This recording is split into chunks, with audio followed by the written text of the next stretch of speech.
अचानक चेहरा लाल होऊन घाम येतोय, खूप जास्त गरम होतंय, छातीत धडधडतंय आणि अस्वस्थ वाटतंय. रात्री झोपेतून जाग येते आणि अख्खं शरीर घामाने डबडबतंय. ही मेनोपॉज काळातल्या हॉट फ्लॅशेसची लक्षणं असू शकतात. नमस्कार, मी डॉक्टर पल्लवी चाफेकर. आज आपण मेनोपॉज काळात दिसून येणाऱ्या हॉट फ्लॅशेस या अतिशय महत्त्वाच्या लक्षणाविषयी चर्चा करूयात. आधी याच्या वर्णनावरून समजून घेऊयात की याला हॉट फ्लॅशेस असं का म्हणतात. कधीतरी अचानक जागेपणी किंवा झोपेत सुद्धा चेहरा लाल होतो, कानशिलं तापतात, खूप जास्त गरम व्हायला लागतं आणि उष्णतेची लाट आल्यासारखी वाटते. उष्णतेची ही लाट चेहऱ्याकडून मानेकडे, छातीकडे आणि दोन्ही हातांपर्यंत पोहोचते. दरदरून घाम सुटतो, अस्वस्थ वाटायला लागतं, छातीत धडधडतं, कधी कधी चक्कर येते आणि खूप जास्त भीती वाटायला लागते. हा सगळा प्रकार काही सेकंदांपासून 2-5 मिनिटांपर्यंत किंवा कधी-कधी 10 मिनिटांपर्यंत सुद्धा चालतो.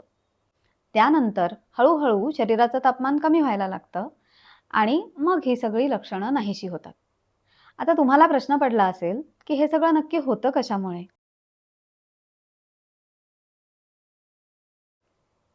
खरं तर शास्त्रज्ञांनाही याचं अचूक कारण अजूनपर्यंत सापडलेलं नाहीये.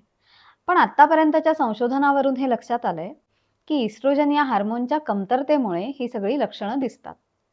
मेनोपॉजच्या दरम्यान स्त्रियांच्या शरीरात या हार्मोनची लेवल कमी कमी होत असते आणि इस्ट्रोजनच्या अभावामुळेच आपल्या मेंदूमध्ये तापमान नियंत्रण करणारा जो भाग आहे त्याची सेन्सिटिव्हिटी वाढते.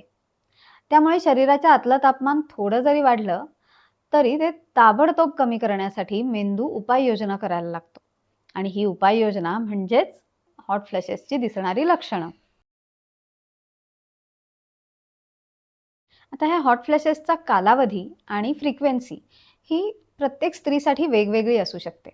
काही स्त्रियांना 6 महिन्यांपासून 2 वर्षापर्यंत हा त्रास होतो, तर क्वचित काहींना मात्र 8 ते 10 वर्ष सुद्धा हा त्रास होऊ शकतो. काही जणींना आठवड्यातून 1 ते 2 वेळा त्रास होतो, तर काही जणींना दिवसातून 4 ते 5 वेळा किंवा कधी कधी त्याही पेक्षा जास्त वेळा हा त्रास होतो. हे झालं या त्रासाचं स्वरूप. आता यावर उपाय काय करता येऊ शकतात ते पण आपण समजून घेऊयात. ज्या वेळेस हॉट फ्लॅशेस सुरू होतात तेव्हा तातडीने काही उपाय करता येतात का ते आधी बघूया. जेव्हा खूप जास्त गरम व्हायला लागतं, चेहरा लाल व्हायला लागतो, तेव्हा सगळ्यात आधी चेहऱ्यावर गार पाणी मारा. 3-4 वेळा चेहरा गार पाण्याने धुवा. तुमचे हात, मनगटं पाण्याखाली धरा. शक्य असेल तर कोल्ड शॉवर घ्या, म्हणजे गार पाण्याने आंघोळ करा. पंख्याखाली बसा किंवा मोकळ्या जागी जिथे हवा येत असेल अशा ठिकाणी बसा आणि शांत बसून नाकाने श्वास घ्या आणि तोंडाने तो श्वास सोडा. शरीराचं तापमान कमी होईपर्यंत काही वेळ अगदी शांतपणे हे नाकाने श्वास घेऊन तोंडाने सोडणं ही क्रिया करत राहा. जर हा त्रास रात्री होत असेल, म्हणजे झोपेतून जाग येत असेल आणि तेव्हा हॉट फ्लॅशेसची लक्षणं दिसत असतील, तर त्यासाठी तुम्ही झोपण्यापूर्वी थोडीशी तयारी करून ठेवू शकता. झोपताना आपल्या उशाशी एक पाण्याचं भांड आणि एक कॉटनचा नॅपकिन घेऊन झोपा. शक्य असेल तर आईस पॅक जवळ ठेवला तरी चालेल. म्हणजे जेव्हा रात्री जाग येते आणि खूप घाम आलेला असतो, खूप गरम होत असतं, तेव्हा नॅपकिन पाण्यात बुडवून तो चेहऱ्यावरून, मानेवरून फिरवला किंवा आईस पॅक चेहऱ्यावरून फिरवला तर शरीराचं तापमान कमी व्हायला मदत होते आणि त्यामुळे त्रास आटोक्यात लवकर येतो. या हॉट फ्लॅशेसची तीव्रता कमी करण्यासाठी लॉंग टर्म मध्ये काही उपाय करणं गरजेचं असतं. त्यासाठी हे समजून घेऊयात की हार्मोनल इम्बॅलन्स हे जरी या त्रासामागचं प्रमुख कारण असलं तरी आपल्या रोजच्या आयुष्यातल्या काही गोष्टी अशा असू शकतात की ज्या या हॉट फ्लॅशेसच्या त्रासाला वाढवू शकतात, म्हणजे त्याच्यासाठी ट्रिगर ठरू शकतात. उदाहरणार्थ, उष्ण हवामान किंवा उन्हाळ्यासारख्या ऋतूमध्ये नॅचरलीच हॉट फ्लॅशेस ट्रिगर होऊ शकतात. त्या व्यतिरिक्त ज्यामुळे शरीराचं तापमान वाढतं अशा कुठल्याही गोष्टी किंवा अशा कुठल्याही कृती, जसं की जॉगिंग किंवा रनिंग सारखे व्यायाम, चहा कॉफीचं अतिसेवन, अति मसालेदार किंवा झणझणीत जेवण, स्मोकिंग किंवा अल्कोहोलचं सेवन, तंग रेयॉनचे किंवा नायलॉनचे कपडे आणि सर्व प्रकारचे मानसिक ताणतणाव, ह्या सगळ्या गोष्टी हॉट फ्लॅशेससाठी ट्रिगर ठरू शकतात.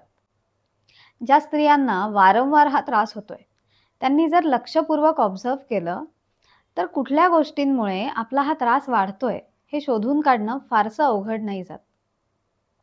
आणि एकदा काही कारणं लक्षात आली की मग त्यासाठी कुठली काळजी घ्यायची, काय टाळायचं हे ठरवणं सुद्धा सोपं जातं. सर्वसाधारणपणे काही गोष्टींची जर काळजी घेतली तर हे ट्रिगर फॅक्टर्स कमी करणं किंवा त्याचा त्रास कमी करणं हे सोपं ठरू शकतं. उन्हाळ्याच्या दिवसात किंवा इतर वेळी सुद्धा शरीरातलं पाण्याचं प्रमाण पुरेसं राहील याची काळजी घ्या. तुमच्या नेहमीच्या वापरातले सगळे कपडे हे कॉटनचे म्हणजे सुती असू द्या.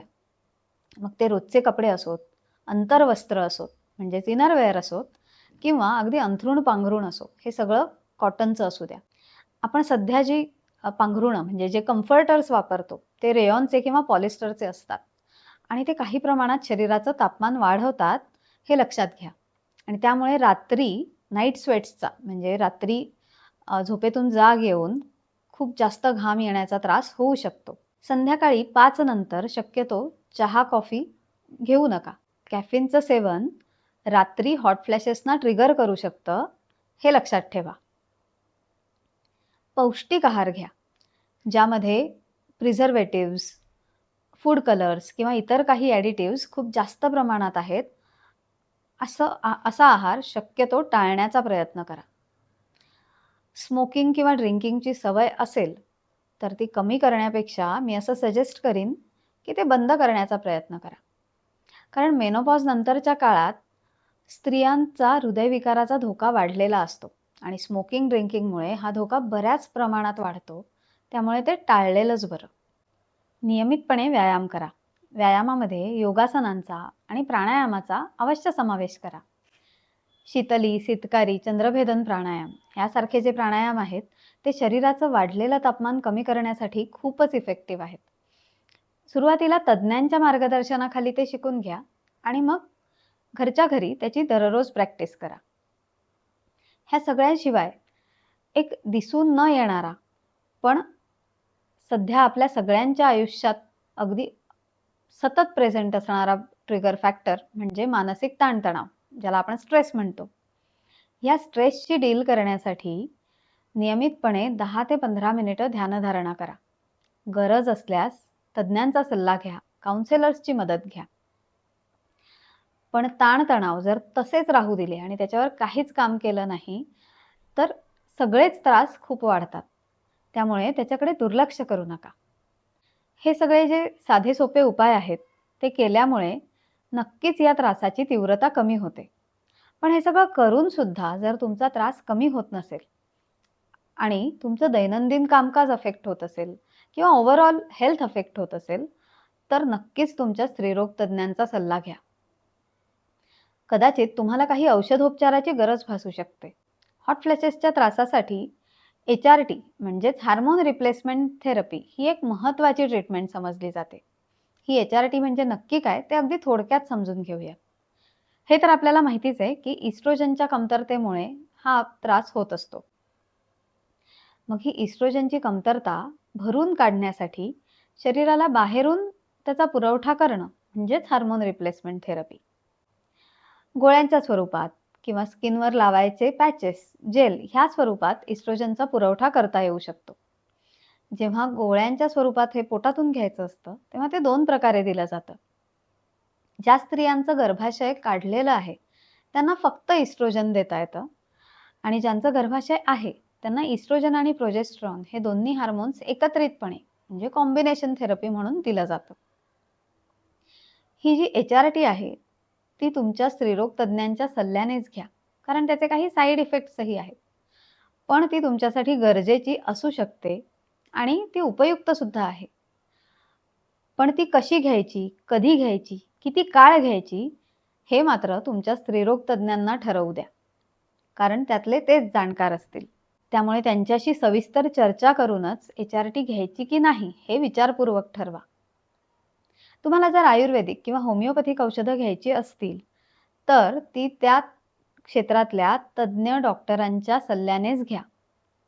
स्वतःच्या मनाने किंवा गुगलवर सर्च करून कुठलीही औषधं घेऊ नका.